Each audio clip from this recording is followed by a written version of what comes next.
nuclear power until the U.S. leaves us alone.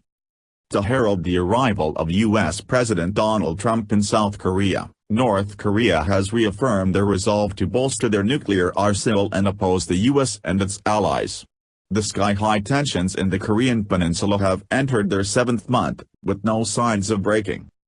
The official publication of the Workers' Party of Korea, Rodong Sinmun, chastised the U.S. for its reckless military provocations facilitating self-destruction.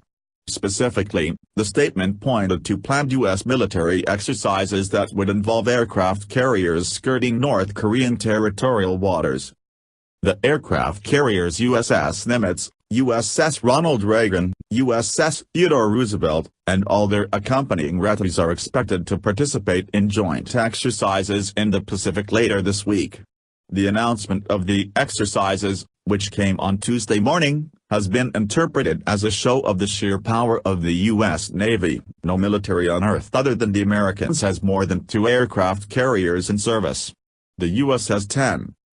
U.S. warmongers are increasing extreme tension here by holding a joint military exercise in the nearby waters of the peninsula with 3 nuclear aircraft carrier strike groups, Rodong said, noting that they expected provocation during Trump's Asia visit. As long as the U.S. and its puppets engage in hostile acts and invasive attempts against us, and as long as imperialism, the root of evil and injustice, is left on Earth, we will further build up our nuclear power. To the surprise of many, Trump took a conciliatory tone during a press conference in South Korea. Although he engaged in the usual rhetoric pertaining to the North, claiming that Pyongyang is threatening millions and millions of lives so needlessly and that its missile program is a threat, not only to the people of South Korea, but to the people all across the globe, he also hinted that he was interested in a diplomatic solution, or a deal, in the parlance of the businessman-in-chief. Trump said that both he and South Korean President Moon Jae-in were strongly urging North Korea to come to the table, and make a deal with the U.S. and South Korea. "It makes sense for North Korea to do the right thing," said Trump. "It really makes sense for North Korea to come to the table and make a deal." He also cryptically remarked that he did see certain movement coming from Pyongyang.